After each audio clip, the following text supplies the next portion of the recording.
नमस्कार दोस्तों, स्वागत है आपका हमारे चैनल वैदिक कथा 2.0 में। आज हम आपको बताएंगे श्रावण मास में जरूर करें शनि व्रत जाने कथा और महत्व। तो भक्तों, यदि यह वीडियो आपको पसंद आए तो इस वीडियो को पूरा जरूर देखें, क्योंकि हमारे इस चैनल पर हम लोग आपको सभी देवी देवताओं के व्रत विधि, वैदिक मंत्र, व्रत कथा एवं उनसे जुड़ी सारी जानकारियां आप तक पहुंचाते हैं। इसलिए यदि यह वीडियो आपको पसंद आए तो कृपया करके हमारे चैनल को सब्सक्राइब जरूर करें। तो चलिए शुरू करते हैं।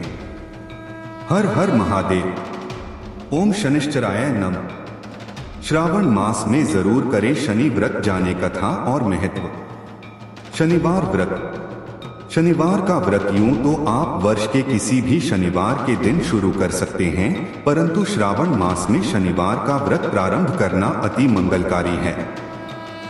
इस व्रत का पालन करने वाले को शनिवार के दिन प्रातः ब्रह्मा मुहूर्त में स्नान करके शनिदेव की प्रतिमा की विधि सहित पूजन करनी चाहिए। शनि भक्तों को इस दिन शनि मंदिर में जाकर शनि देव को नीले लाजवंती का फूल, तिल, तेल, गुड़ अर्पण करना चाहिए। शनि देव के नाम से दीपोत्सर्ग करना चाहिए। शनि के व्रत में श्रद्धा, भक्ति तथा पूर्ण समर्पण भाव सहित स्वयं के कष्ट निवारण का आग्रह मन ही मन करना चाहिए। व्रत करने वाले स्त्री पुरुष को चाहिए कि शनिवार को प्रातः काल स्नान कर सर्वप्रथम देव, ऋषि तथा पितृ तर्पण करें। पीपल अथवा शमी वृक्ष के नीचे भक्तिपूर्वक वेदी बनाकर उसे गौ के गोबर से लीप देना चाहिए। इसके पश्चात लौह निर्मित शनि की प्रतिमा को पंचामृत से स्नान कराकर काले चावलों से निर्मित 24 दल के कमल पर स्थापित करें। यदि घर पर नहीं कर सकते तो शनि मंदिर में जाकर पूजा करें। काले रंग के गंध, पुष्प, धूप, दीप, अष्टांग धूप तथा नैवेद्य आदि से भक्तिपूर्वक शनि देवता का पूजन करें। पूजन के बाद इन 10 नामों का उच्चारण करें: कोनस्थ, पिंगला, बभ्रु, कृष्णे रौद्रात को, यम, सौरी, शनैश्चर, मंद, पिप्पला। इसके पश्चात ओम शनिश्चराय नमः मंत्र का उच्चारण करते हुए पीपल अथवा शमी वृक्ष को कच्चे सूत के धागे से 7 बार लपेटकर 7 बार परिक्रमा करें। इसके पश्चात वृक्ष का पूजन करें। यहाँ पूजा उपासना सूर्योदय से पूर्व करनी चाहिए। पूजन के पश्चात शनिदेव के व्रत कथा का भक्तिपूर्वक श्रवण करना चाहिए। कथा वाचक को श्रद्धानुसार यथाशक्ति दान देना चाहिए। तिल, जौ, गुड़, उड़द, लोहा, तेल तथा काले वस्त्र का दान करना चाहिए। शनि देवता की आरती, भजन, पूजन कर प्रसाद वितरित करना चाहिए। शनिवार के दिन शनिदेव की पूजा के पश्चात उनसे अपने अपराधों एवं जाने अनजाने जो भी आपसे पाप कर्म हुआ हो उसके लिए क्षमा याचना करनी चाहिए। शनि महाराज की पूजा के पश्चात राहु और केतु की पूजा भी करनी चाहिए। इसी प्रकार नियम पूर्वक 33 शनिवार तक इस व्रत का श्रद्धापूर्वक पालन करें। यदि किसी कारण वश 33 शनिवार नहीं कर सकते तो कम से कम 7 शनिवार व्रत करें। जो श्रद्धालुजन इस प्रकार नियम पूर्वक शनि देवता का व्रत करते हैं उनके समस्त कष्टों तथा दुख, दारिद्र्य का नाश होकर उन्हें उत्तम सुख, सौभाग्य तथा धन धान्य सहित पुत्र पौत्रादि होकर दीर्घायु प्राप्त होती है। शनिदेव के व्रत विधान का भक्ति पूर्वक पालन करने से शनिदेव का कोप शांत होकर इनकी कृपा प्राप्त होती है। इसके साथ ही राहु और केतु के दोष निवारण के लिए भी शनि देवता का व्रत विधान पूर्ण उपयोगी तथा उत्तम फलदायी है। तो दोस्तों, आगे बढ़ने से पहले वीडियो आपको पसंद आ रही है तो चैनल को सब्सक्राइब जरूर से करें। शनिवार व्रत का महत्व। अग्नि पुराण के अनुसार शनि ग्रह से मुक्ति के लिए मूल नक्षत्र युक्त शनिवार से आरंभ करके शनिदेव की पूजा करनी चाहिए और व्रत करना चाहिए। लौकिक जीवन में शनि ग्रह के अनिष्टों, अरिष्टों की शांति के लिए, सुख समृद्धि की प्राप्ति के लिए शनि देवता का व्रत एक उत्तम साधन है। श्रद्धा भक्ति सहित विधिपूर्वक शनि महाराज का व्रत उत्तम फलदायी है। इसके द्वारा सांसारिक दुखों का नाश होता है। शनि ग्रह जनित समस्त उपद्रवों, रोग, शोक का निवारण होता है। दीर्घायु, धन, वैभव, सुख, समृद्धि की प्राप्ति होती है। संसार के समस्त उद्योग धंधे, व्यवसाय, कल कारखाने, मशीनरी सामान, धातु उद्योग, लोहा, समस्त लौह वस्तु, सारे तिल, काले वर्ण के समस्त पदार्थ, जीव जंतु, जानवर, अकाल मृत्यु, रोग भय, अर्थ हानि, चोर भय, राज्य भय, कारागार भय, पुलिस भय, गुर्दे के रोग, जुआ, सट्टा, लॉटरी, दैवी विपत्ति, आकस्मिक हानि सहित समस्त क्रूर तथा आपराधिक कर्मों का स्वामी ग्रह शनिदेव को ही माना गया है। समस्त भय, कष्ट और लौकिक विपत्तियों का स्वामी ग्रह शनिदेव ही है। प्राय सभी स्त्री पुरुषों पर जीवन में 3 बार आयु भेद से जन्म कुंडली के ग्रह चक्रों के अनुसार शनि देवता का प्रभाव होता है। शनि ग्रह के कष्टों के निवारण का एकमात्र उपाय शनि देवता की आराधना तथा व्रत ही है, जिसे सभी स्त्री पुरुष तथा बच्चे भी कर सकते हैं। किसी भी शनिवार से शनि देवता का व्रत कर सकते हैं। विशेष रूप से श्रावण मास के किसी शनिवार से यह व्रत प्रारंभ करना अति उत्तम तथा शीघ्र फलदायी होता है। शनि पक्षरहित होकर अगर पाप कर्म की सजा देते हैं तो उत्तम कर्म करने वाले मनुष्य को हर प्रकार की सुख सुविधा एवं वैभव भी प्रदान करते हैं।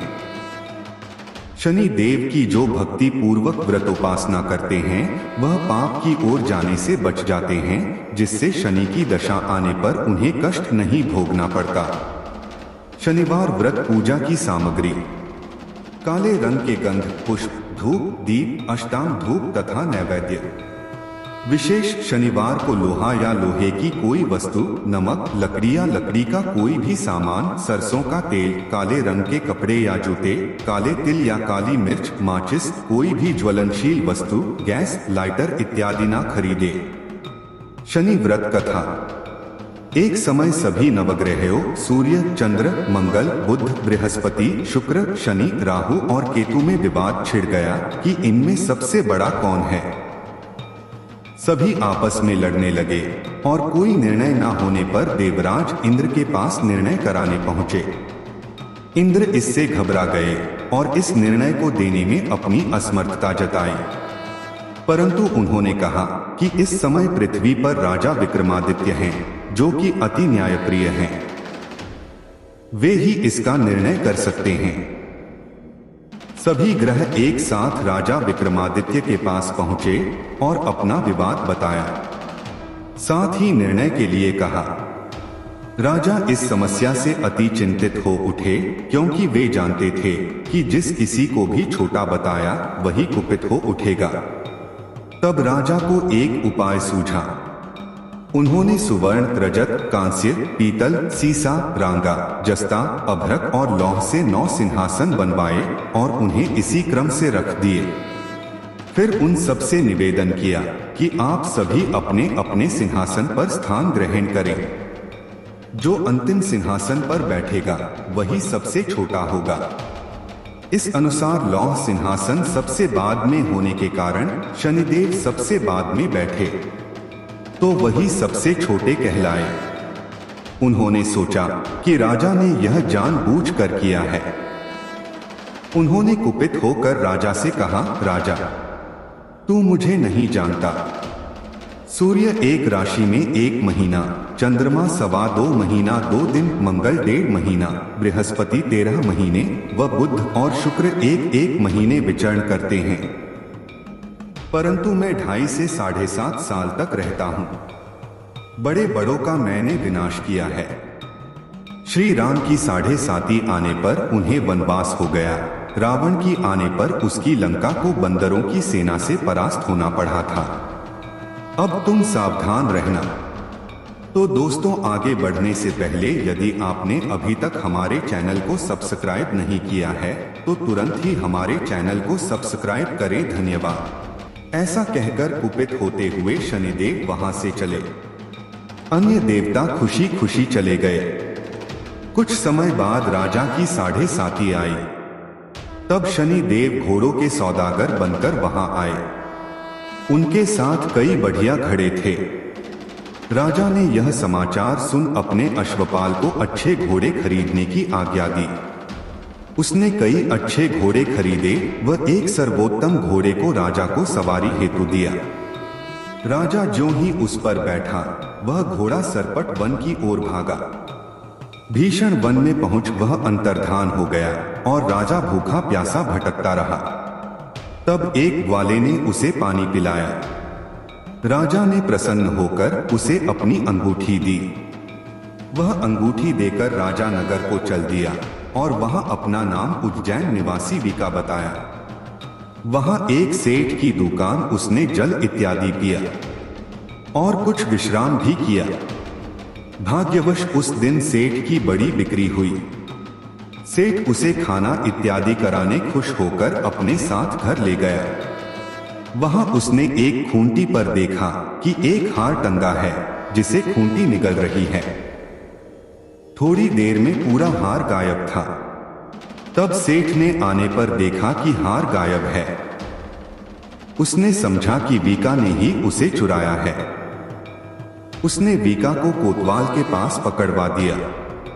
फिर राजा ने भी उसे चोर समझकर हाथ पैर कटवा दिए।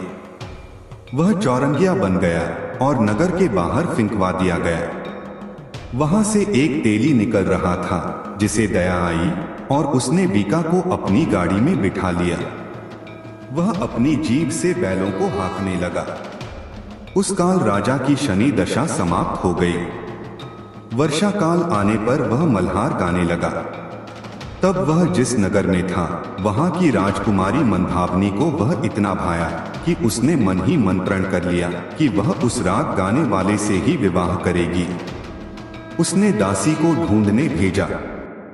दासी ने बताया कि वह एक चौरंगिया है, परंतु राजकुमारी ना मानी। अगले दिन वह अनशन पर बैठ गई कि विवाह करेगी तो उसी से। उसे बहुतेरा समझाने पर भी जब वह ना मानी तो राजा ने उस तेली को बुला भेजा और विवाह की तैयारी करने को कहा। फिर उसका विवाह राजकुमारी से हो गया। एक दिन सोते हुए स्वप्न में शनिदेव ने राजा से कहा, राजन, देखा तुमने मुझे छोटा बताकर कितना दुख झेला है। तब राजा ने उनसे क्षमा मांगी और प्रार्थना की, हे शनिदेव, जैसा दुख मुझे दिया है किसी और को ना दें। शनिदेव मान गए और कहा, जो मेरी कथा और व्रत कहेगा उसे मेरी दशा में कोई दुख ना होगा। जो नित्य मेरा ध्यान करेगा और चींटियों को आटा डालेगा उसके सारे मनोरथ पूर्ण होंगे। साथ ही राजा को हाथ पैर भी वापस दिए। प्रातः आंख खुलने पर राजकुमारी ने देखा तो वह आश्चर्यचकित रह गई। वीका ने उसे बताया कि वह उज्जैन का राजा विक्रमादित्य है। सभी अत्यंत प्रसन्न हुए।